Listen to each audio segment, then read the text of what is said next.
Mais les cartes conceptuelles, sont-elles des outils innovants? Mais tout d'abord, en termes historiques, si on prend innovant comme synonyme de récent, la réponse est non. Aristote les utilisait déjà dans son arbre de Porphyre. Au Moyen Âge et dans la médecine tibétaine, des présentations illustrant les liens entre les personnes, les événements, les phénomènes existaient aussi. Comme aujourd'hui, dans les représentations de données de type Big Data, nous tentons de traduire sous forme visuelle des liens entre des éléments distincts en vue de leur donner du sens. Donc oui, les cartes conceptuelles existent depuis longtemps. Si on prend la question de l'intégration de ces outils pour apprendre, la réponse est oui, ils sont innovants. Le principe et les bénéfices d'une forme de visualisation de ce type sont de plus en plus intégrés aux dispositifs d'apprentissage, comme en témoigne le nombre de recherches sur les 40 dernières années, qui ont évolué de manière exponentielle, comme en témoigne une des dias que vous verrez dans ce qui suit.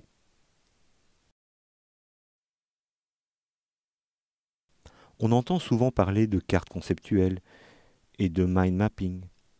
Est-ce que ces deux termes recouvrent la même chose? Peut-on les différencier, les caractériser? Alors le principe de base est identique, relier des éléments entre eux. Donc oui, quelque part, c'est la même catégorie, celle qui englobe les méthodes pour visualiser des éléments les uns par rapport aux autres. Mais comme pour les araignées tout à l'heure, il en existe de différents types et c'est là que nous pouvons proposer des sous-catégories dont deux principales. D'une part, les cartes conceptuelles ou concept maps. D'autre part, les mind maps ou cartes mentales. Déjà, chacune a son gourou, dans un sens à prendre de manière non péjorative. D'un côté, Joseph Novak, un Américain qui nous vient de New York, qui est le père des concept maps et de son outil, aujourd'hui sur tablette d'ailleurs, CMap Tools. Et de l'autre côté, Tony Buzan, un Britannique qui enseigne à la London School of Economics and Political Science, et qui porte le projet Mind Mapping à grand renfort d'ouvrages, de formations et de logiciels sur différents supports. Dans la sphère des concept maps, il faut associer sa traduction en français, à savoir les cartes conceptuelles, nommées aussi cartes de connaissances, et qui peuvent être associées aux cartes sémantiques d'inspiration plus ancienne, dont le terme est tombé un petit peu en désuétude. Du côté des mind maps, nous trouvons les cartes mentales et les cartes heuristiques.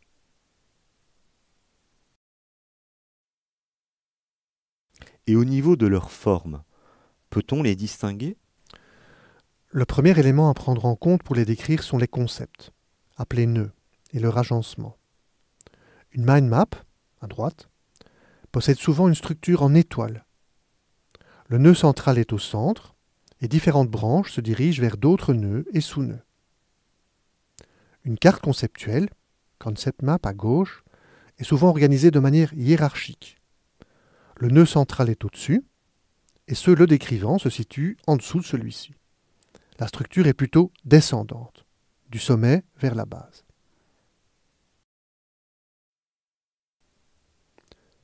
Le deuxième élément à prendre en compte sont les liens, la manière dont les nœuds sont reliés les uns avec les autres.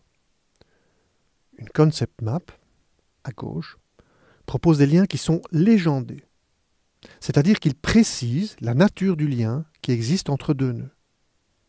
Dans cet exemple, le nœud tout en haut, concept map, voit trois liens lui être associés. Are used to, can be used to. Les liens sont des traits qu'il faut étiqueter pour définir le lien entre les nœuds associés. Ce sont les flèches grises qui les matérialisent. Une mind map, à droite, relie des nœuds par des branches, qui sont les liens. Il n'y a pas de différenciation formelle entre les liens et les nœuds. Chaque nœud peut être une branche, chacun définit une manière de catégoriser, de qualifier ce à quoi il est relié. Dans l'exemple de la dia précédente, MindMap est au centre, et le départ des branches qui qualifient des relations et sont en même temps des catégories qui elles-mêmes seront subdivisées, comme application, qui lui-même va se diviser en résoudre, clarifier, synthétiser, définition qui se subdivise aussi, apport, etc.